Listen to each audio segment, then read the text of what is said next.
شر الماضي. أعوذ بالله من الشيطان الرجيم. بسم الله الرحمن الرحيم. الحمد لله والصلاة والسلام على رسول الله وعلى آله وصحبه ومن والاه. اللهم لا علم لنا إلا ما علمتنا إنك أنت العليم الحكيم. اللهم علمنا ما ينفعنا وانفعنا بما علمتنا وزدنا علما. Brothers and sisters, inshallah today our friend, our brother, our uncle Jibi Diagne will be doing a presentation about Touba. This presentation will be about how Sheikh Ahmadu Bamba radiallahu ta'ala anhu wanted his holy city to be, and the intention behind why he built that city, and all the things that this city has in the history of the city, the archaeology of the city, and the symbols, the signs, the Quranic and hadith references about the city, and all of that. So that's what our brother Jibi Diagne will be talking about today. But before he delve in the topic and everything that he has to talk about, we need to know the history, a little bit of the history and the background of the holy city of Touba. And Sheikh Ahmadu Bamba radiallahu ta'ala anhu, when he was in Kajor after his father passed away, he had many disciples, and many people were turning to him, and that's when he started his own way of educating the disciples through spirituality and stuff like that. And when he noticed that the people who are coming there to seek spirituality were multiplying, and also the people who came as students to learn knowledge were multiplying, and also people who came from different parts of Senegal seeking help, whether seeking help or seeking assistance from the Sheikh, they all gathered. So he noticed that couldn't go along with what he wanted to do. So he decided to move and go to Bawol and build a city. There he can be and be with his disciples and teach them quietly. But when he went to Kajor, and that was around 1884, when he went to Bawol, the same reasons why he moved to Kajor, that was what was happening again when he was in Bawol. So he once again wanted to build another city and move there. That's when he built Daaray Salam. Some records say in 1885, some say in 1884. That's when he built Daaray Salam. And again, he's being who he was, as a great scholar and a great teacher.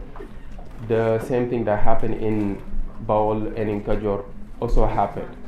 And at that time, he was dreaming about having a holy city, a city in which he can prepare all the people who were following him and all his disciples.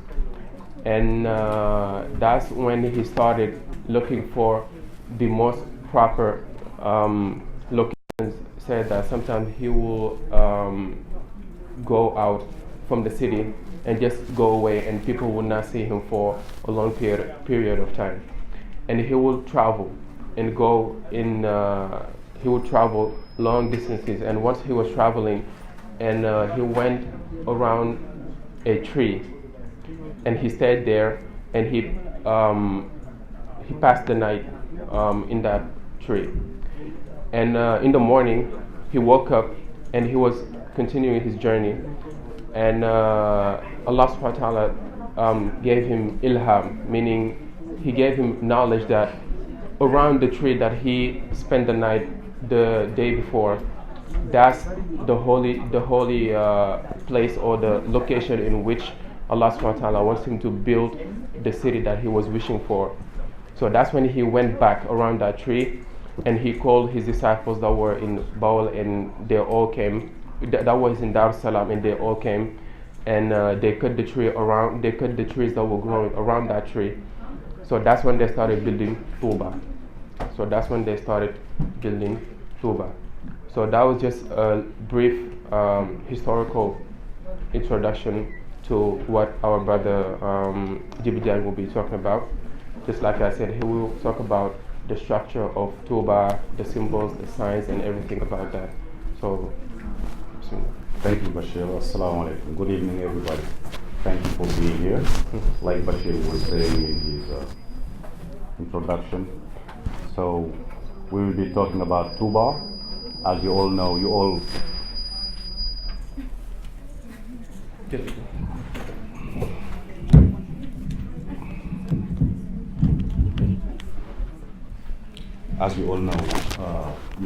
hear about Touba, and I'm sure each one of you wants to go visit at least. I don't know if you've been there before or not, but you've been hearing a lot about Touba, and there is a great celebration or Magal that is about to take place in a few days, next Thursday. And on this occasion, Ustaz and Bashir, and they've been organizing, doing presentation about Touba and revisiting the writings and teachings of Sheikh Ahmadu Bamba and so on and so forth. And this is part of that initiative to keep this month or this week heading to the Magal alive, about the remembrance of Sheikh Ahmadu Bamba, so on and so forth. So that Magal, as you know, is a celebration of his return from exile, and he recommended his disciples to celebrate it, to thank God on his behalf, So each year it is one of the, as you know, the largest religious event in West Africa, we can say, because millions of people, they gather in Touba for the celebration. So I'm going to talk about Touba, like Bashir was saying, and I'm going to talk about why Touba was created, what was the intention of Sayyid Touba when he was creating Touba. So I'm going to use geography in Touba and read the topography of Touba. Topography meaning the structures, the sanctuaries, and the sites, religious sites that exist in Touba, and to give a reading that is not like something that is written in books and stuff like that. So it's I'm following the path of this geographer who's called Eric Ross, who coined the concept of spiritual geography. Spiritual geography meaning you read from structures, the architecture and sites, so that you can have a different reading that is from what is written in the books. So that's what I'm going to use, and the sources I use to do this presentation, he is one of my sources, and of course I'm going to use the Quran and the hadith, and Bashir will help me if I need to, and of course I'm going to use, you will hear quotations from that blueprint, Sheikh Ahmadu Bamba, the blueprint of Touba, which is Mazlabul Fawzi, which is the blueprint of Touba. And also his other book, which is Silkul Jawahir. Silkul Jawahir also, where he uses images of hadith about Touba. And as you all know, Touba is a tree of paradise. But I will be using also Touba. You will hear me say Touba, Touba.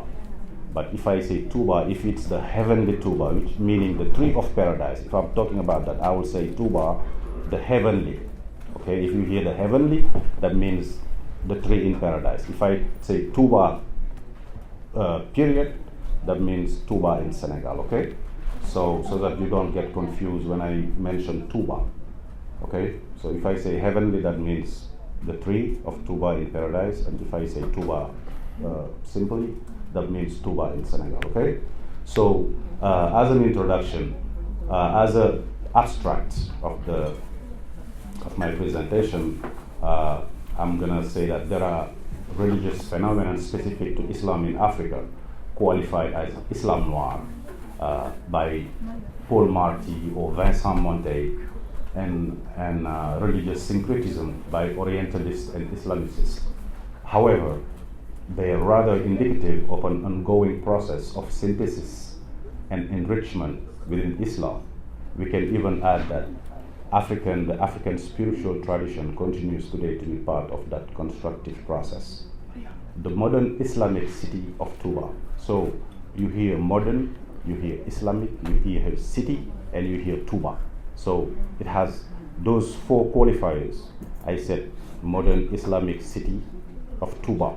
So the presentation will revolve about those four notions, those four concepts: modernity, Islamicity, holiness, and the city itself. So the modern city of Touba can be seen as a typical example of such process, that process of synthesis and enrichment within Islam. Touba, Senegal, is a modern Islamic holy city. These qualifiers capture the religious phenomenon that the reading of Touba's topography describes in the manifestation of its religious, spiritual, social, economic, and political functions. So Touba also has all those functions: religious function, spiritual function, social function, economic function, and political function. When I say political function, it's not about politics as you hear, the bickering and the fighting in the politics. No, it's politics as a way of managing and leading a people and a city, and so on and so forth. So, as an introduction, Touba created in 1883. 1883. During the colonial rule. So Touba was created during the colonial rule, which answered the question to the modernity of Touba, because it was during the colonial time that Touba was created, and for that reason, so it can be said to be modern. So it has grown into an urban center in post-colonial Senegal. Touba grew bigger and bigger and bigger after the independence of Senegal. So in that respect, it is a modern city, right? So Sheikh Ahmadou Bamba, who passed away in 1927, created Touba in order to fulfill a specific Islamic function. So Touba was mainly created for an Islamic function. What is that Islamic function? That of establishing the straight path. The straight path, Sirat al-Mustaqim. So that's why Serigne Touba, Sheikh Ahmadou Bamba created Touba. So that straight path which leads to favorable judgment and eternal bliss in heaven. Such function, it administered by the Brotherhood, by the Murid Brotherhood, that Touba serves as capital city or metropolis. Touba, where Ahmadou Bamba lies to rest, is holy. Why is it holy? Why Touba is holy? Since it marks a sacred point of transcendence where the tangible world connects with ultimate reality. That ultimate reality is Allah subhanahu wa ta'ala. It's a place of pilgrimage because it is visited.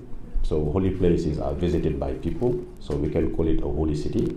People go there to be buried, and then also for that reason also it fulfills the same purpose of holiness when people desire to be buried in Touba. As such, it's a locus meaning a central place of spiritual desire, as I was just mentioning. It is also a city, for it concentrates spiritual, social, economic, and political function. It is now the Senegal's second inhabited city. It is inhabited by over 500,000 people, 529,000 according to the last census. For all these reasons, Touba's emergence, for all these reasons I mentioned, Touba's emergence is an answer to the question of Africa's contribution to Islam. So as you know, Africans have always been relegated to the second seat, to the,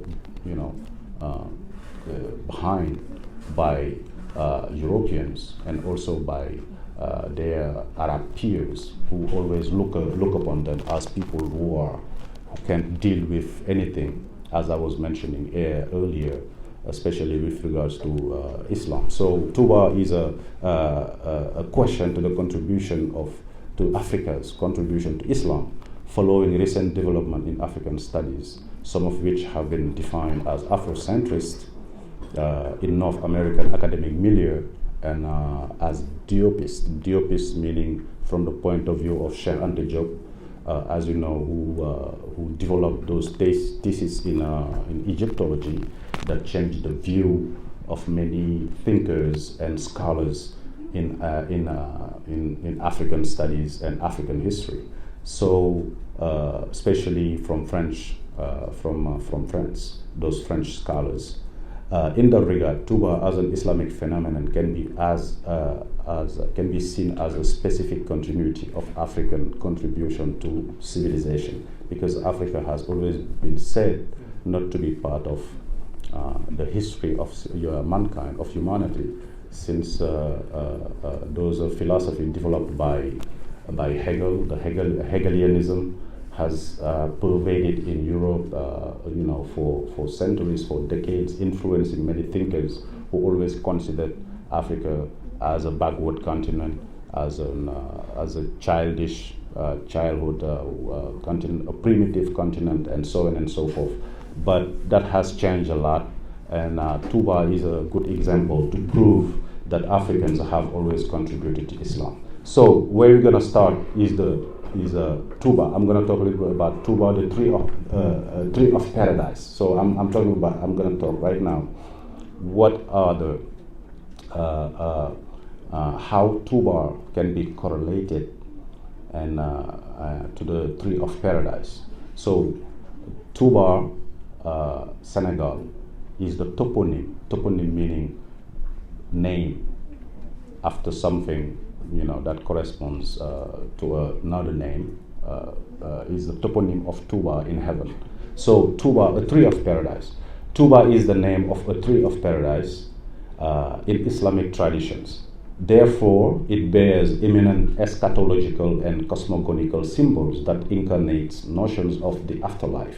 So, as we know, Touba is a tree that is in paradise. So, paradise, we go into paradise after we live this life, and if you receive positively our book in our right hand, as Bashir was just explaining here, and we will go to paradise. So if you go to paradise, we will have a chance, the opportunity to see this tree, that is Touba. So it bears all these notions of afterlife, divine judgment, and access to the lush eternal abode of paradise that Bashir was just talking about. The holy city of Touba serves as a spiritual purpose, that of reaffirming the validity of the straight path, Sirat al-Mustaqim. So Touba in itself reaffirms the validity of the straight path in heaven. God has promised those who adhere to the straight path an eternal life of bliss in paradise. At the end of time, He will judge individuals according to the record of their words and deeds in life. That we all know that, right? You guys know that we will be judged by our action and deeds. So each individual must therefore strive to ensure that this record is a favorable one.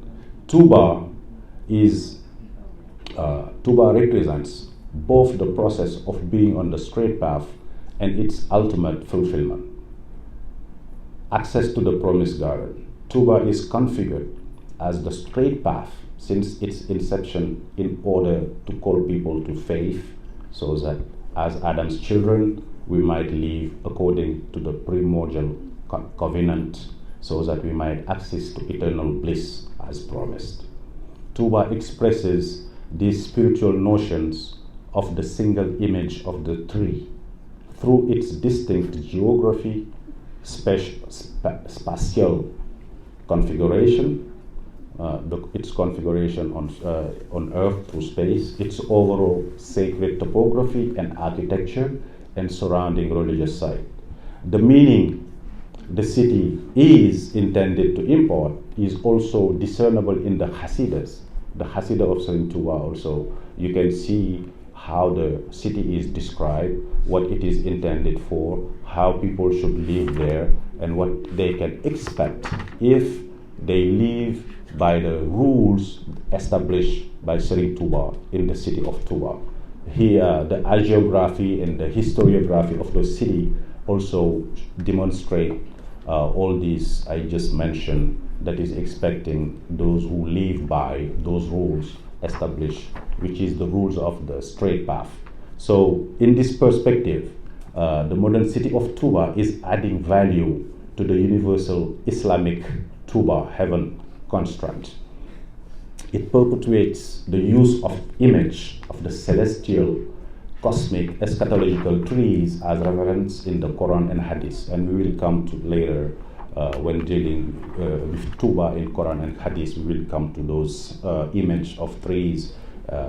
It is also, Touba also is narrated in the Mihraj, the Mihraj, the ascension of the Prophet Muhammad sallallahu alaihi wasallam to the heavens, and described in theosophical works. So many religious saints and Sufi like Al-Ghazal, Imam Ghazali,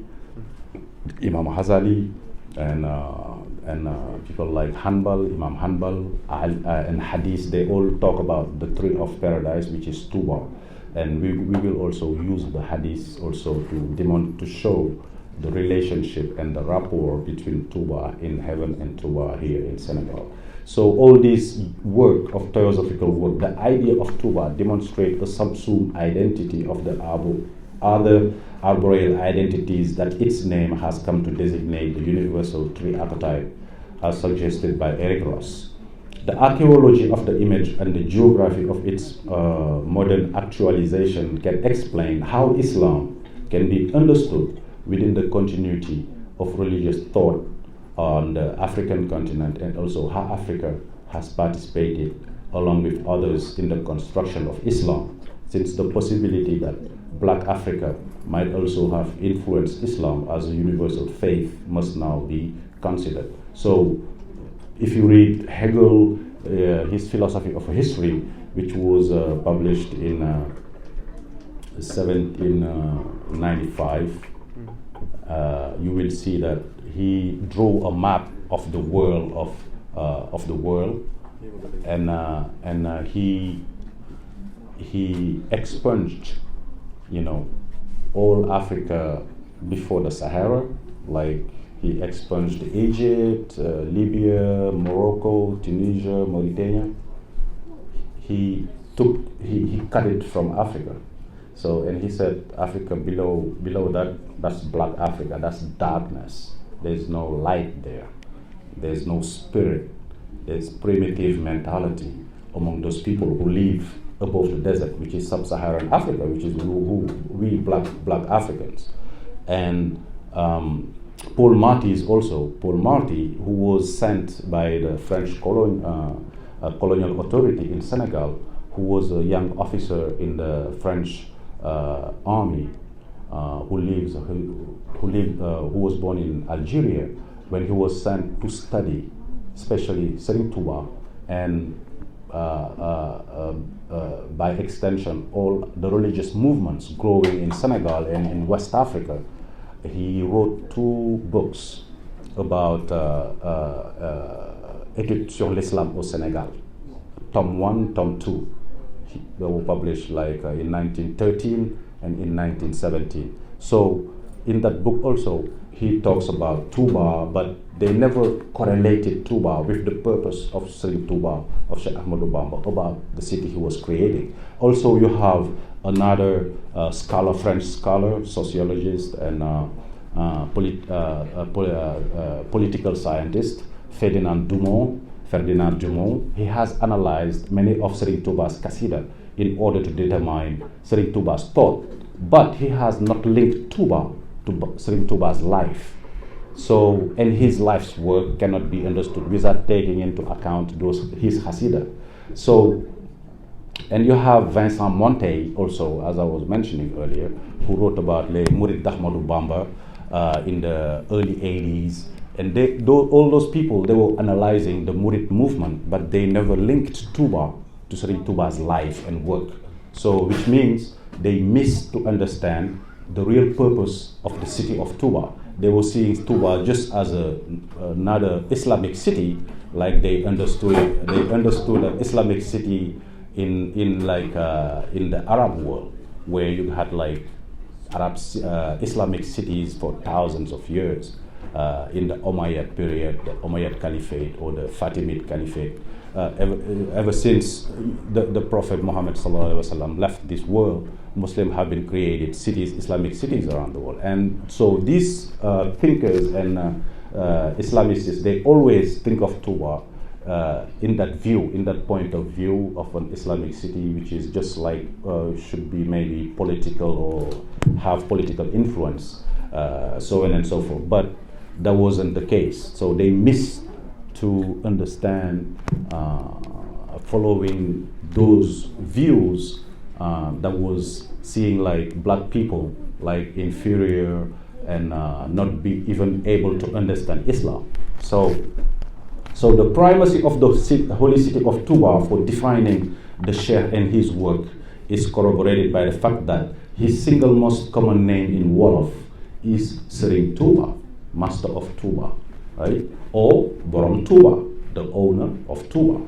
So the toponym then is his homonym. So meaning the toponym Touba, which reflects the tree of paradise in Touba, is the homonym of Serigne Touba, because we call him Serigne Touba or Borom Touba.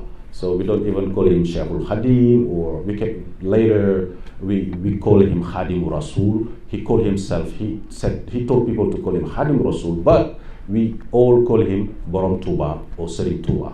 Even his own progeny, the caliphs, they say Serigne Touba. So, which means, and it is significant also that Ahmadou Bamba defined himself as being from Touba.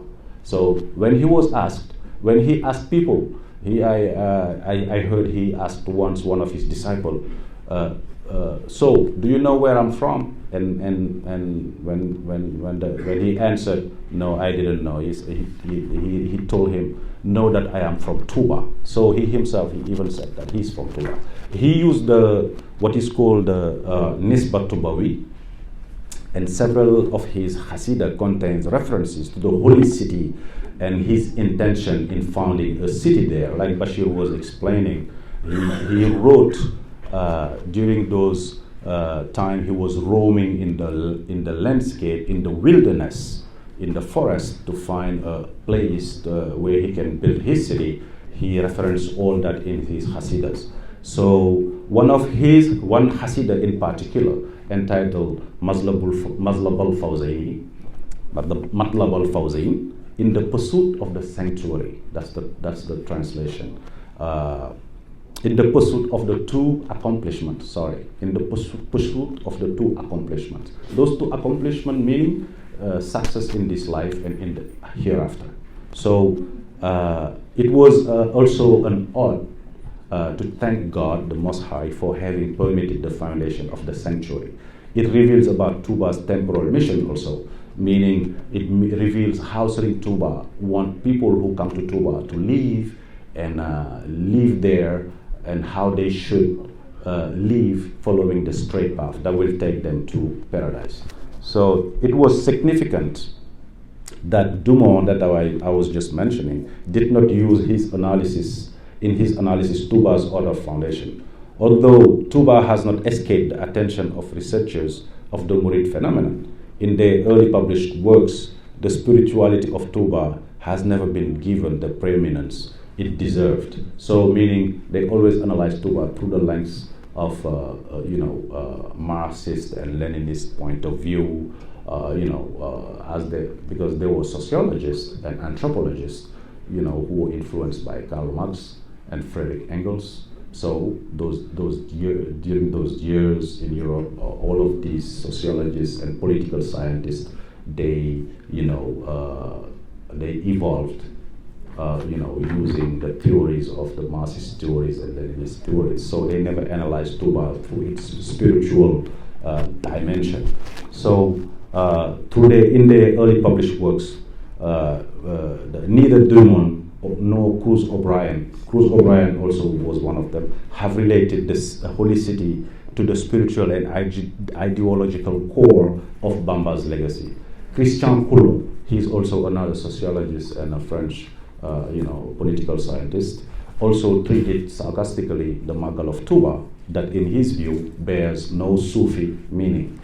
Despite all these attempts of researchers dating before Touba's construction, Touba construction. When I say Touba construction, it means the mosque, and some of them, of course, were writing prior to the construction of the mosque or its completion. To comprehend Bamba's ideology, Touba only began to function as a modern city, largo sensu, in the largo sensu, meaning in a larger meaning, and to fulfill its role as a metropolis in recent years. Like I was mentioning earlier, it dates back to the Independence Day. So Touba is named for Tree of Paradise, like I say, which represent eternal bliss, and incorporate the two arboreal constructs, like the Sidratul Muntaha and the tree of Israel.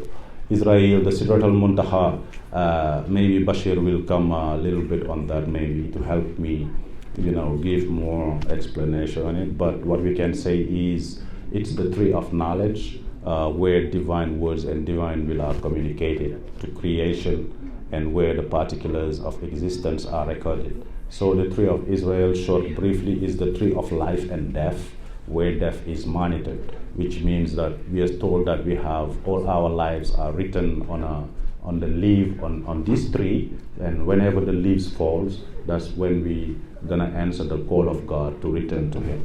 So these last two trees fulfill their functions through the act of inscription. Inscription meaning you have to write your name there. And in Touba also, the writing in the eternal word or the particular record of the words and acts of people is on the tree. Functionally, the celestial tree comes very near to assimilating the celestial tablet. The celestial tablet meaning Lawhul Mahfuz, where even all that is happening or going to happen or has happened in this world, in this life, is written on the tablet, and what's going to happen next is written on the tablet, and we don't know what's going to happen next. We only have promises that we will be either, if we succeed, we will be in paradise, and if we fail, we will be sent to hell. May God send us to paradise. So, sorry. So I'm going to go to the tree, the Mbepu tree. The Mbepu tree, if you don't know what it is the tree that Bashir was just talking earlier in the presentation. It's the tree that represents Touba. So why we start there? Because it's the origin of Touba. Because Sri Touba has been doing a lot of halwatu, spiritual retreat to ask God to communicate Him the special spot where Touba should be built. So Bashir was just mentioning it, and that the Touba was built on this Mbep tree. The Mbep tree, I forgot, I don't have the scientific name of the tree, but it is the tree where the foundation of the Touba was built. So Sheikh Ahmadu Bamba retreat in the wilderness, it was in Bawol, in the east of Bawol, was in some manner a hijrah. So I view, or many scholars view the retreat that Sri Touba was doing as a hijrah. Like, you remember those days when the Prophet was before the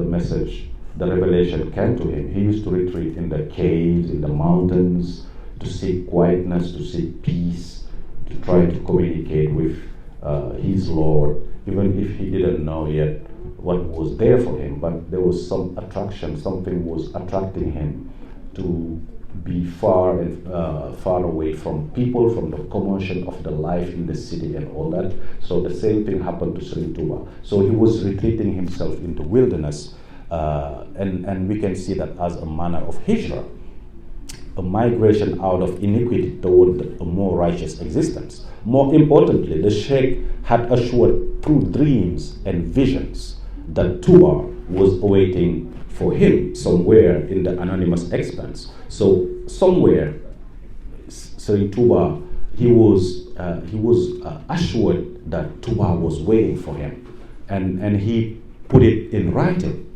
that, you know, God has promised me Touba somewhere, and he was looking for it in the wilderness, and only the wilderness held out hope for renewal. So for him, only the wilderness was the only place where that hope of finding Touba resided. So that's why he would go weeks on weeks. People can't find him or know where he is, but he was looking for that spot. And yet, his quest for the promised spot turned out to be a daunting task. So the wilderness in question was a wooded steppe, where, you know, it was like the wilderness. When you hear the wilderness, you know, back then, the wilderness was inhabited by, you know, wild animals, wild cats, lions, and, you know, dangerous animals, and entirely devoid of civilization, of culture, and settled life. Nobody lived there. There was nobody living there. In the introduction of Maghlub al-Fawzaini, which is the blueprint of Touba, it is prosaically referred to as an uncultivated valley, which is Wadin Khairi Zizari. That's what he said, and which is a Quranic expression, of course, which is in Surah 14 and verse 37. Ibrahim. Surah Ibrahim. Thank you, Bashir. So he used the same.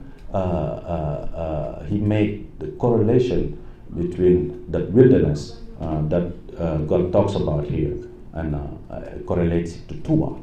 So, which has more usually and far more aptly been applied to Mecca. So Mecca, during the time of the Prophet, you know, that's what Mecca was like. It was a wilderness, almost like with mountains and plains and steppes, and a very arid region. And in actuality, the land in question was a land waste known as the Ferlo, which extended from Bawol to Njambur to Jolof and to Ndukuma, which is like at the confine of Salum, the Salum region, which is on the southwest of Senegal, in that region we're talking about. For several years, Sheikh Ahmadou Bamba roamed the forest expanse, isolating himself for days and in certain special spot, termed Halwa, spiritual retreat, where he could devote himself entirely to prayer, sensing all the time in the wilderness the immanence of Touba, heavenly Touba, finding the roots of the paradisiacal tree surfacing everywhere. So in his quest, in his dream, in his sensations, he was sensing that as the Touba paradise is described, one of the branch of the tree, you know, a horseman can run for 100 years without even being able to come out of the shade of one branch of Touba. So Sri Touba was sensing that that branch of the tree of paradise was somewhere to be on earth, and he should find it. And in the whole spiritual and physical transformation of the wilderness into metropolis, which Sri Touba instigated, the only constants of topography was to be the trees. So you correlate those trees with the trees that are in paradise, that are talked about in Quran and Hadith, and there's a lot of correlation here that Sri Touba was sensing and yearning for, and by isolating himself for days and some in the wilderness, so to find the root of the paradisiacal tree, you know. Finally, while returning from one halwa, he came across a giant mbep tree, which called Staculia setigera. That's the scientific name. So it's like a gum tree, one of those trees that give like gum Arabic, like that was one of the produce that were very sought after by the French colonialists. So this birch tree was the sign he had been seeking. It marked the chosen spot, the promised spot. Sheikh Ahmadou Bamba was guided to it by Angel Gabriel. He said Angel Gabriel guided him to the spot. Here at last was Touba, heavenly Touba, which is that he was searching for. While prostrated before the tree, and he performed 2 rakah, he prostrated there to thank God, deep in a prayer of thanks to God for having made manifest the holy place. Ahmadou Bamba had a vision, or rather a transcendent illumination. In a great vision of the light, he saw the fish which upholds the world, which is the cosmic fish. And according to Sheikh Tidiane Sy, not Sheikh Tidiane Sy,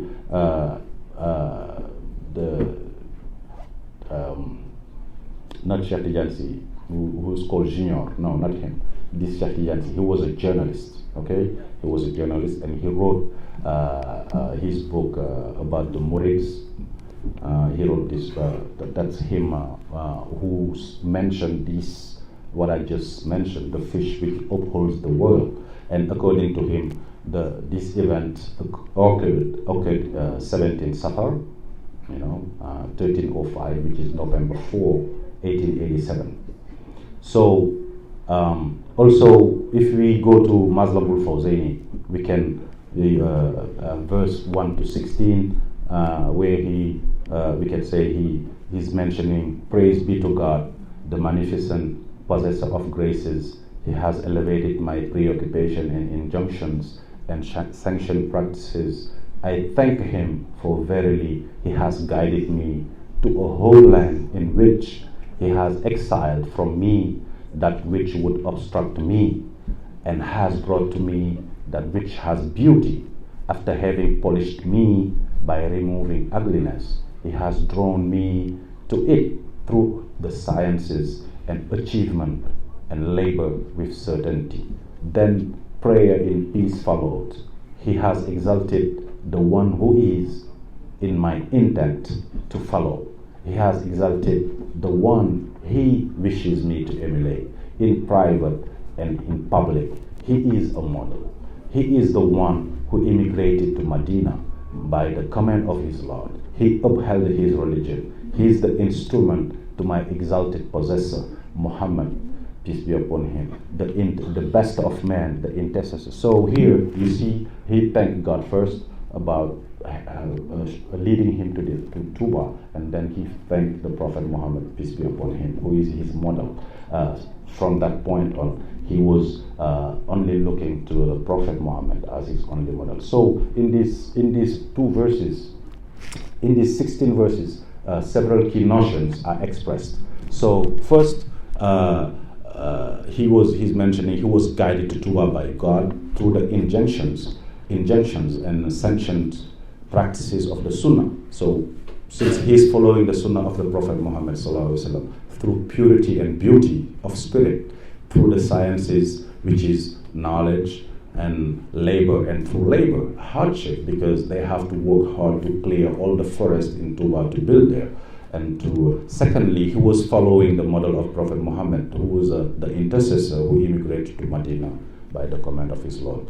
Touba, in that sense, marks Sheikh Ahmadou Bamba's transcendent experience, because as you know, the Sufis, all saints, all holy men, they're looking to have these transcendental experiences to get closer to the Creator, to the Almighty God. So the place where he connected with the Absolute is Touba, Al-Baqi Al-Khadim, like he used to say, Al-Baqi, and we can see Touba also as a pole, as a hood, which is essentially designates a transcendent experience, and by extension, the moment or place of transcendence where and whenever the other or ultimate reality is felt or approached. It can be manifest in a person, being a hood, can be manifest in a person, or actualized by some event. So the hood also is a cosmic axis which is a point of reference from that connects the earth to the heavens. So an axis mundi, the Khutbal Alam, or pole of the world. The Sheikh was himself a Khutb in the mystic sense. He experienced transcendence of the physical and spiritual world. Touba, too, is a Khutb. As a sacred place, it links these two realities. It is a point of rupture in space, a point where the profane world connects with ultimate reality and therefore acquires meaning. So that is the essence of Touba. So I'm going to go next to another tree, which is called Guitahe. So Guitahe is another tree. Guitahe is a Wolof word meaning the tree of paradise, because Tehe means to be successful in the afterlife, to go to paradise in Wolof. And Gui is the baobab tree, so which is Guitahe. It is in the cemetery of Touba. Why is this tree important in connection with Touba? Because in the rustic conditions of the wilderness were responsible for the first noteworthy event to occur in Touba following its foundation. The death of Sokhna Aminta Lo, Sheikh Ahmadou Bamba's first wife. She was the first to give birth in the new sanctuary in 1888 to Serigne Bara Mbacké. And when she died of a snake bite, shortly afterward, she was the first to be buried there. Her sacrifice is believed to have consecrated Touba's spiritual foundation. The lamented woman was buried beneath a gui meaning a tree, a baobab tree. The scientific name is Adansonian dishitata, a short distance of the homestead, meaning where they were living, which is right like maybe 100 feet, 100 yards from there. So this tree, the second tree of Touba's foundation, it is considered excuse me, as the second tree of Touba's foundation, because we talk about the Mbet, which is where Sayyid Touba settled as his home, and moved all his family there, and then his first wife was bitten by a snake and she passed, and then she was buried underneath this baobab tree.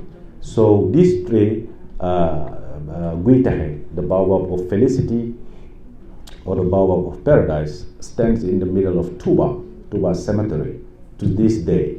And Sokhna Aminta Lo burial beneath it established Touba as a gate to paradise. So Tehe, meaning like I said, paradise. So to access to paradise, you have to go through a gate. So that gate, in a sense, was open by the burial of Sokhna Aminta Lo under the Gui Tehe. And then the Gui Tehe, as its name suggests, is an essential element of the Touba tradition. It is widely held in Murid circle that KhadeemUSA promised that those buried in Touba would enter paradise. The Gui Tehe incarnates this promise. Burial in the earthly Touba beneath the Gui Tehe guarantees access to the heavenly Touba. This is an established Murid belief, a belief shared by those in the uppermost hierarchy of the brotherhood, as well as the rank and file, as Serigne Abdou Lahad quoted by Christian Coulon in his book Parole Mouride, Père Bamba et Fils. He said, Serigne Abdou Lahad he quotes him saying, Serigne Abdou Lahad said, Touba being our supreme heritage, we must hope to live here during our entire earthly sojourn, meaning life, to finish our days here and to resurrect here in the afterlife. And surely those to whom the favor of residence in the city has not been granted desire above all else to be buried and to resurrect here. So for the Murids, the earthly Touba and the celestial Touba are connected. So there's a connection between Touba, Senegal, and the earthly Touba in heaven. So since burial in Touba means resurrection in Touba, Sheikh Ahmadou Bamba's point of transcendence and spot of contact with the Absolute, a permanent fixed link between this world and the next. So I'm going to go talk about Ainur Rahmati. Ainur Rahmati is like a well And as I was saying, I mentioned earlier that Touba is a wilderness. It's in the wilderness, there is no water there, there's no source of living, there's nothing. But why is Ainu Rahmati also part of that connection that linked Touba, earthly Touba, to heavenly Touba? So Touba in the early years was an arid wasteland, cannot be overstated. Surface water was entirely lacking, and the various wells sunk in the vicinity of Sheikh Ahmadu Bamba's homestead yielded little. There was little water that they could get from the wells that they were digging. Once again, these harsh conditions were responsible for yet another God's blessings. One of the attempts at finding water resulted in the manifestation of a beneficent spring, Ainu Rahmati in Wolof, the well of mercy. So this well possesses important spiritual powers, and Sheikh Ahmadu Bamba dedicated at least 2 odes of thanks for the event. Therein, those who seek refuge in the sanctity of Touba are repentant of their sins, and repentant of their sins are told that they may purify and enlighten their hearts by drinking of its water. So one of the odes Sheikh Ahmadu Bamba dedicated to the finding of this water. As you know, in the history of prophets, you can also remember what happened when Sayyidatuna Hajar was sent by Abraham, and he was roaming in the desert with her son Ishmael, and they couldn't find water or food. And then, by the powers of the Almighty, spring gushed for them, and a date palm sprung from earth, so that they can feed themselves and drink from the water. So the same scenario can be said about, that same narrative can be said about what happened to Sheikh Ahmadu Bamba and his family when they were living here. So he dedicated a few odes for the event. "O my dear Lord, protector, who has installed me in this holy place, Touba, shielded against foe and doom, shielded against disease and disaster. May it be a place of unwavering devotion. The fortunate ones, there can be no doubt, are those righteous who will accept paradise. This world here below and the next one belong to thee, O my protector. Thou hast saved me. To thee we belong, and as such entertain the strongest hope that the rarest gifts are in store for us." The waters of Ainu Rahmati, this well in the wilderness, are a manifestation of the city's blessings, and this is expressed in Mazlabul Fawzain also. "Preserve my home from debauchery, bestow blessings upon the people by flowing water, make it, Lord, immediate blessings, Minnan, immediate blessing meaning Minnan." And there is a town, a village that was created and named Daru Minnan, meaning the house of Minnan, blessing, that will occasion different blessings. In a very immediate sense, Ainu Rahmati was a manifest blessing, and it rendered the wilderness inhabitable.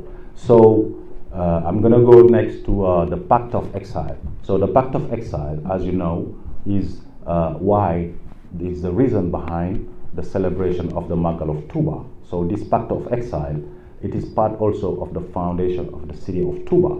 So during the foundation years, Sheikh Ahmadu Bamba continued to isolate himself in the surrounding wilderness, and these halwas continued to yield spiritual fruit. So Darul Khudos was an outcome of such retreats. It was in Darul Khudos, on the spot now marked by a small mosque, that during the month of Ramadan in 1894, that Sheikh Ahmadu Bamba, then in his early 40s, was granted direct access to the Prophet in what became known as the Pact of Exile.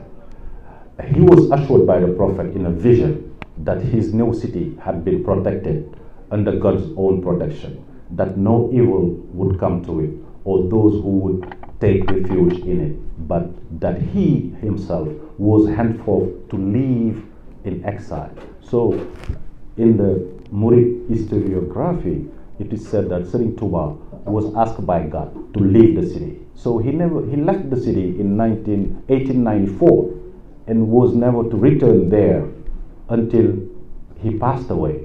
and buried from his own city that he so yearned for, he so desired for, and created. But he received the assurance and guarantee from God that the city was protected from harm, from doom, from disaster, from everything. And even people who would live there would be protected. But for that to happen, you have to leave you have to leave the city. And he committed to that and left and never returned. He even never looked back. He had during certain episode of his life, he was passing by, but it is said that he had even to cover his eyes so as not to see the city. It is said that when he was sent to exile in Jollof, after his return from Mauritania, he was taken to Jollof in house arrest. After that, when he was being taken from that house arrest to another house arrest in Jubel, he passed through his city, but he covered his face so as not even to look at the city, because he signed that pact, he signed that deal with his Lord that he has to leave the city so that he can get more rewards and more benefits from him in his spiritual ascension. And thus Touba is under God's protection. So, which means that Touba is protected by God. And in the Hasidah, the city is referred as Al-Mabrusa. Al-Mabrusa meaning the protected one. Al-Himma also. Mahrusa, yes, sorry. Mahrusa, the protected one. And also it is called the Himma, the sanctuary, which is, you know what a sanctuary means, right? It's a place of protection. It is also called Al-Harim. He also called that city Al-Harim, the sacred precinct. It is a sanctuary, a refuge from evil. Touba is the means, the tool by which believers are aligned on the straight path. It is a place where the Sunnah can be properly observed, a place from iniquity and innovation. This is the city's temporal function. It is clearly stated in Mazlabul Fawzaini, where he said, "Make my home a home of forgiveness, of sound knowledge and sanctioned conduct, an abode of sincere devotion, truth and piety, an abode of sunnah and security from innovation. Make it indefatigably the home of education, a locus of thought and understanding, the home of guidance and instruction, the home of rectification and comprehension. Make it a home exempted from iniquity, through light, spare it from all those who do wrong. Make it indefatigably a place of observance of the Sunnah and not a place of innovation. Make it, O Lord, a desired place in our world which you own and will obliterate. Guard my abode against deprivations, against depravities and temporal futility. Purify it of both infection and plague. Render its drink and food sweet. Make our sanctuary an inviolable place. Its preservation is sufficiently guarded. Obtain for it the best part of the 6 directions and protect it from harm. Protect me from Satan, O Sublime One, and my home and all who have not deviated." So, according to Eric Ross, if Touba's spiritual mandate is to point the way to paradise, its temporal one is to set an example of the straight path. And according to the words of Sri Abdullah Hadi himself, who is the 3rd Caliph of Touba, he said during one of the Mughal in 1973, Sri Abdullah Had became the 3rd Caliph of Muridia in 1968. So in 1973, he said, "We Murids live in a compound. Our lives are ruled by the teachings of Ahmadu Bamba, by word and by prayer. Beyond this enclosure, we see Satan and all his works. This is clear, right? So, which means the Murids, they believe that Touba is the only place where you can hide from the evil work of Satan. So you even see some sons of Sri Touba who were said to have never left Touba their entire life. They've never been out of Touba for fear of falling into the traps of Satan. So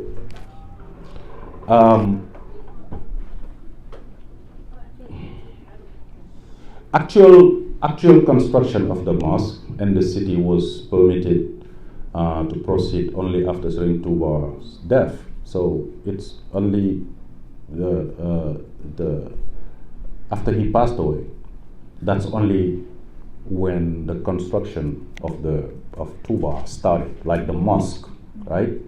So by then the Murid Brotherhood, by 1927, the Murid Brotherhood has grown into a mass movement of national proportions, and the colonial administration had learned to accommodate it because they were very fearful and very suspicious of all the people that were following Sri Touba, which pushed them to investigate and inquire through intelligence they were receiving from, their informants, and they, sent him to exile. That's how he was sent to exile, because the French colonial powers were already in West Africa, in Senegal especially, and they arrested all the religious leaders who were,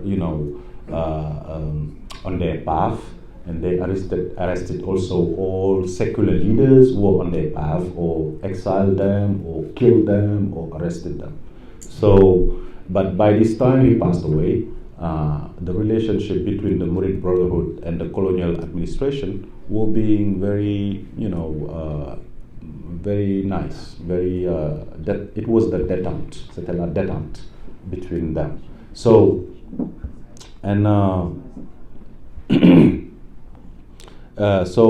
rather than abating, however, the growth of the spiritual revivalist movement had accelerated following Sheikh Ahmadou Bamba's exile. So I mentioned you that Paul Marty, who were writing about Islam in Senegal and especially about the Murid of the Murids, he even recommended his leaders, his superiors, that if you exile this man, his movement will die.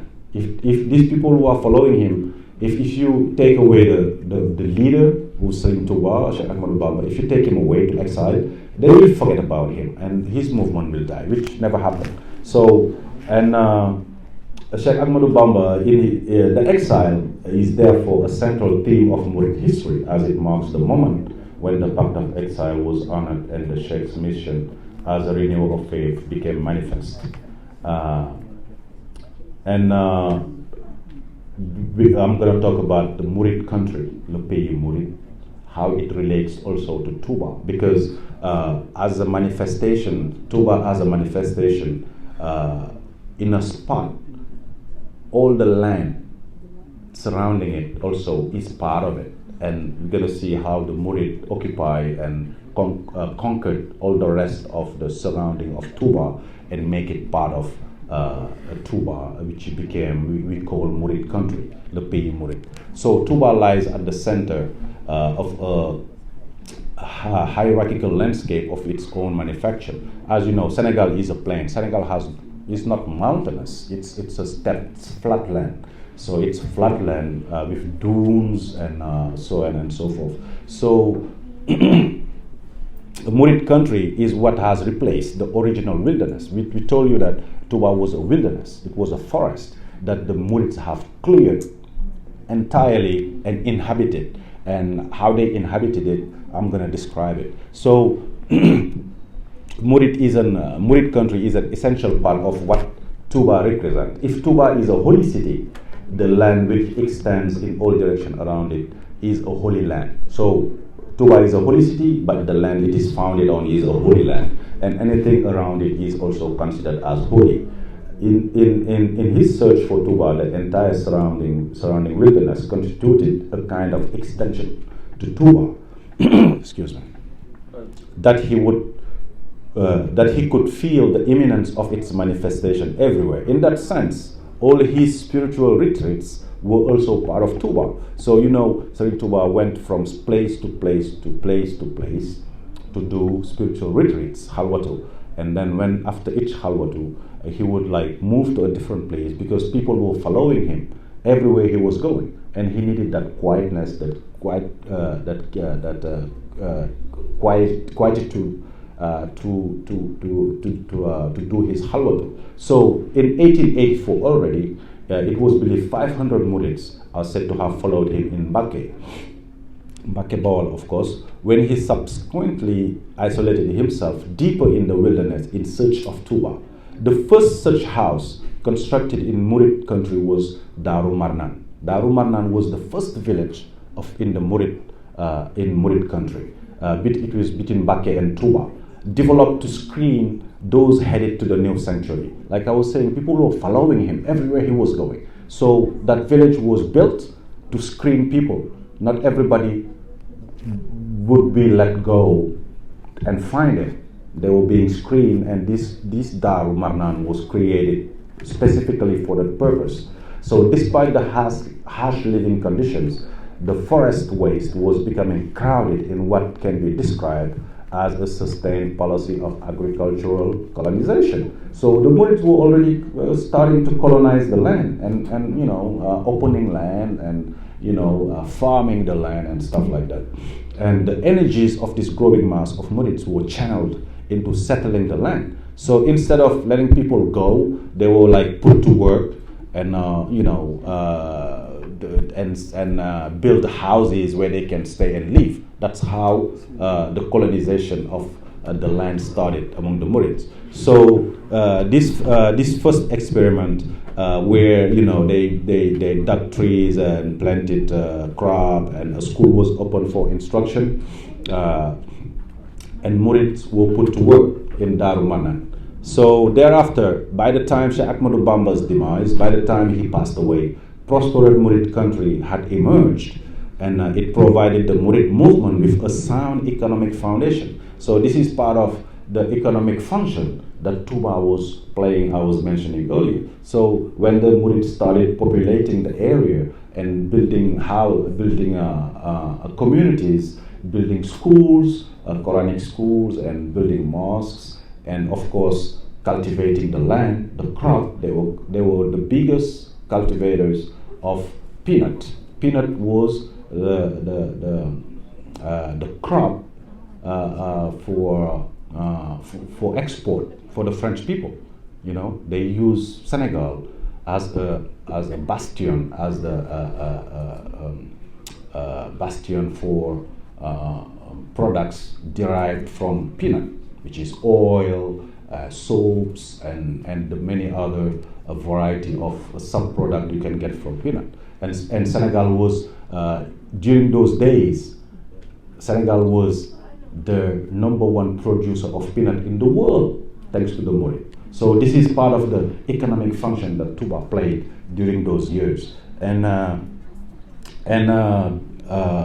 more conciliatory atmosphere developed, and that was part of what developed really the atmosphere between the colonial authority and the Murids. So the colonial authority, thanks to the cultivation of peanut, which was a cash crop, cash crop. So they were making a lot of money out of peanut. So that made them get closer to the Murids and become more conciliatory with them. So it was a successive generation of Murid have lived in the villages where a distinct Murid culture relevant to the understanding of Touba emerged. This community have traditionally gone by the name of Daaru, so which means Dar in Arabic means home, abode, or Dara in Wolof. Dara, we say in Wolof Dara. So where young Murids were sent to learn Quran, and there are also agricultural villages where Murids work their fields for the benefit of the Daru, the Sheikh, and the Brotherhood. Each Daru thrived under the spiritual and temporal authority of its founder and successors. Each is a chapter of the Brotherhood and a Touba in miniature. with its local caliph, mosque, public square or bench, its mausoleum, pious visits, its history and traditions that bear the blessed seal of Sheikh Ahmadu Bamba. They all serve as the intended purpose and fulfillment of the straight path mapped in Touba by its founder. So all these daros are replicated in Touba by its founder, was built on the Daru Salam, Daru Magnan, Daru Qudus, Daru Musti, Daru Rahman, Daru Karim, Daru Khafur, Daru Rahim. So all these bear God's name. You know, these you hear Karim, Musti, Khafur, Rahman, and Qudus and all that. All those are God's name. So and you have other names of Murid settlement that bear the name of even paradise. You have also a town named Kausara, which refers to the Kausar River in Surah 108, and you have Darul Naim, which refers to Jannat al-Naim in Surah 10, verse 9, Jannatul Mahwa. Jannat al-Mahwa also is another name of one of the paradise, which is in Surah 53 and chapter 53, Surah 15. All these are also included in the name of, you have Darul Minan, you have Surah, you have Bustan, Medina, Taif, Baghdad, Khaira, Misra. All these names are names of in the Quran of cities that even exist in other in the Islamic world. If you go to Islamic countries, you will find also this name. So the entire Murid Holy Land contributes to Touba's theophany. God's presence is evoked throughout as his eschatological promise. All that clear and inhabited wilderness is Touba, heaven, is the heavenly Touba that is replicated on earth. It is configured to serve Touba's purpose as the center of the universe and expressed in its topography of urban design, where all roads that extend far beyond the confine of the city. It is said Touba is like surrounded, is the center from the mosque to the furthest village is 40 kilometers. 40 kilometers. All roads that extend far beyond the confine of the city lead to Touba, at the center of which is its majestic and imposing mosque, the mosque to which Ahmadu Bamba Diop says about Touba. Ahmadu Bamba summons in Touba not only the Murids, not only Muslim, but all sons of Adams. So which leads me to the mosque. So the mosque is built on that place where the maple tree was constructed. So we're gonna pause here, and then if we're gonna pray, and if you have time to continue, we'll proceed. Otherwise, when we come back, if you have any question, we can answer them and keep the conversation going. All right. Thank you very much, and thank you, Bashir.